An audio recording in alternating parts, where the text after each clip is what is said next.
Le résistant burkinabé Ibrahim Maïga en danger de mort depuis les États-Unis. Alassane Ouattara en a décidé ainsi. Première partie. C'est une véritable fatwa qui a été lancée contre le résistant américano-burkinabé et lanceur d'alerte sur les réseaux sociaux, Ibrahim Maïga. Et l'affaire est sérieuse, très sérieuse même. Peut-être que le concerné a eu écho de ce qui se trame ou se prépare contre lui, mais Chris Yapi reste convaincu qu'il n'en mesure pas toute la cruauté et l'imminence. Je prie tous ceux de mes abonnés qui le connaissent de lui acheminer cette enquête exclusive. Pour la première fois, nous lui dévoilerons les dessous et les détails d'une opération Homo, opération spéciale qui désigne un assassinat d'État. Dans le langage des services de renseignement, une opération Homo, abréviation de homicide, désigne une mission secrète ayant pour objectif l'élimination physique d'une personne considérée comme une menace pour la sécurité nationale ou les intérêts stratégiques du pays. Dans ce cas, il s'agit de liquider Ibrahim Maïga par tous les moyens et partout où cela sera possible. Et une opération Homo, en raison de son caractère criminel, puisqu'il s'agit de tuer quelqu'un en dehors de toute procédure pénale, nécessite une autorisation politique au plus haut niveau de l'État, en général le président de la République. Dans le cas dont je vais parler ici, ce n'est pas juste une affaire de faire taire un citoyen. Il s'agit de faire disparaître quelqu'un que le gouvernement ivoirien considère comme un ennemi d'État. Ce dossier est directement géré par le vieux Grigou lui-même. Et pour conduire cette opération d'assassinat international, il a mis en place une équipe restreinte. Alassane Ouattara lui-même, son petit frère, Tené Birahima Ouattara dit la Fiole, le préfet chef du renseignement, Traoré Vassiriki, le général Bakari Diarasouba et le colonel Dozo Kone Zakaria.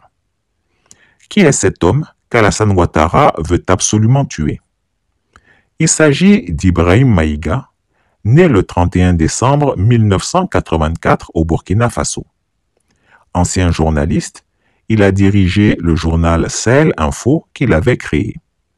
Pendant longtemps, il a dénoncé la malgouvernance et la corruption qui sévissaient sous le régime de Blaise Compaoré. Menacé, il s'est réfugié aux États-Unis où il a obtenu l'asile politique. Il s'est spécialisé en sciences politiques et en relations internationales et a obtenu un diplôme en cybersécurité. Il est un ancien employé du Trésor américain, d'où il démissionna pour faire son entrée dans le monde des affaires. Comme cela est su, il vit et réside aux États-Unis sans autre précision et pour cause. Dans son exil américain, il s'est montré particulièrement vigilant dans la gestion des affaires de son pays natal. Le régime de Roch Kaboré fut constamment critiqué par lui et, grâce à lui, plusieurs scandales ont été révélés au grand public via notamment la divulgation de documents jugés sensibles.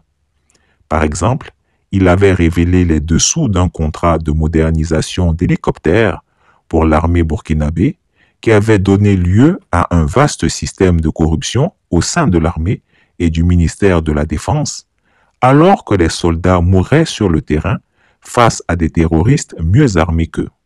C'est également lui qui avait révélé les problèmes logistiques et de relève des éléments du détachement de gendarmerie d'Inata, lesquels ont été massacrés par des terroristes parce qu'ils n'avaient pas été ravitaillés en armes, en munitions ou en nourriture, alors qu'ils le réclamaient depuis plusieurs mois. C'est un lanceur d'alerte très suivi au Burkina Faso et en Afrique. Sur Facebook, il est suivi par plus d'1 million de followers. Sur Telegram, il a plus de 178 627 abonnés. Sur le réseau social X, anciennement appelé Twitter, il est suivi par plus de 104 000 personnes. Quand des individus manipulés par des forces étrangères, dont la Côte d'Ivoire et la France, ont voulu renverser le régime du capitaine Ibrahim Traoré, après le massacre des soldats et des VDP à Barsalgo, il a mis en place une organisation pour éviter l'effondrement de son pays.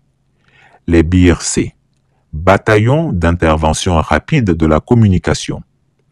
Grâce à leur action coordonnée sur tous les médias sociaux, les tentatives de déstabilisation médiatique ont toutes échoué et les ennemis du Burkina Faso ont été nommément désignés. Alassane Ouattara et ses hommes de main, qui ont juré la perte du capitaine Ibrahim Traoré, font partie de ceux qu'il dénonce régulièrement. Et donc, la décision a été prise de le faire taire. Il faut dire que tout n'avait pas commencé par l'opération Oumou. Cette opération est la fin d'un rodéo qui a démarré par la politique de la carotte et du bâton. Fin de la première partie. Il va s'asseoir à la même table que moi il n'y a pas si longtemps là. C'est lui qui va venir se gonfler pour dire qu'il est ministre de la Défense. Il va aller demander à ce que la Turquie cesse de nous fournir des armes.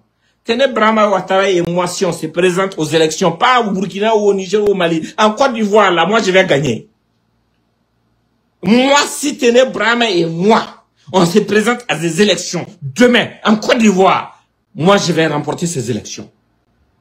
Les gens ne nous suivent pas parce qu'ils sont des moutons. Nous sommes la voix du peuple.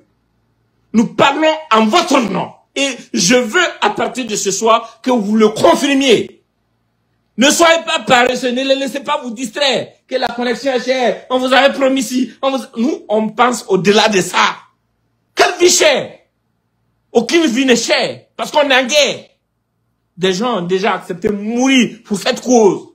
Si des gens ont accepté de mourir, laisser leurs femmes et leurs enfants là, toi tu as peur de vie chère, toi tu es encore en vie, alors qu'on a un combat à achever. Est-ce que vous avez à avoir peur de quelque chose? On demande juste la dignité pour les nôtres. Et celui qui pense qu'il peut nous empêcher d'atteindre ces stades-là, il n'a qu'à aller se faire réaccoucher. Parce que moi j'ai peur seulement des gens qui sont nés de deux mères. Si tu n'es pas né de deux mères là, faut même pas essayer de m'effrayer.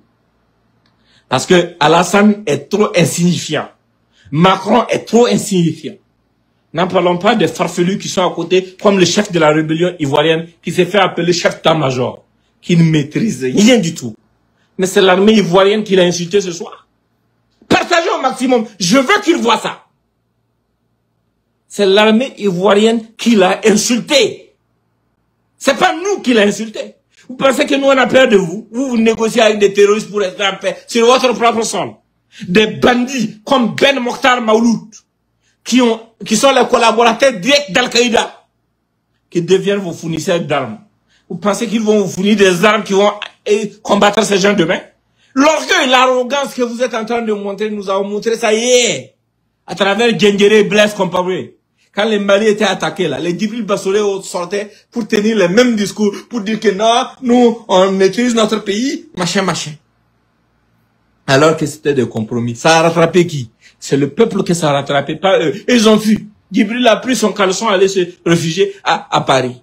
Moi, je suis allé à Paris là. À toutes les fois que je suis allé à Paris, Djibril est venu me voir.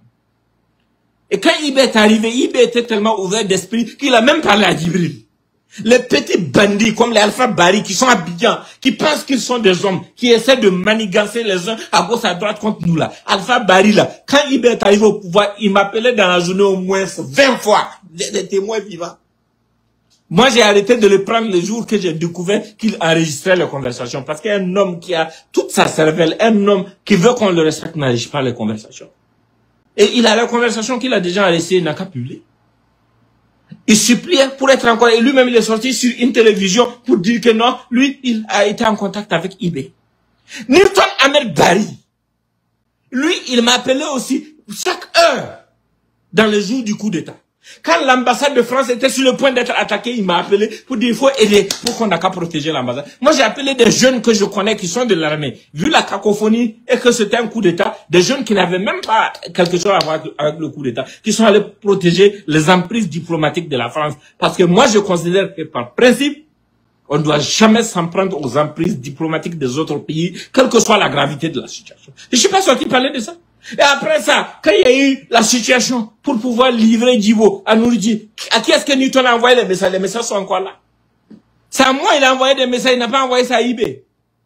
Des gens qui disent qu'ils sont traqués, les Aziz Diallo et autres. Le premier jour du coup d'État, les gens qui disent que c'est Marchi à l'origine du fait qu'on veut enlever leur famille. Le premier jour du coup d'État, c'est Aziz Diallo, l'enfant de Arban. À cause du respect que moi j'avais pour la mémoire de son papa, il m'a contacté. Par mon intermédiaire, il a parlé avec des gens pour leur expliquer que, en fait, lui, il était l'intermédiaire entre les terroristes et le gouvernement, et une mine.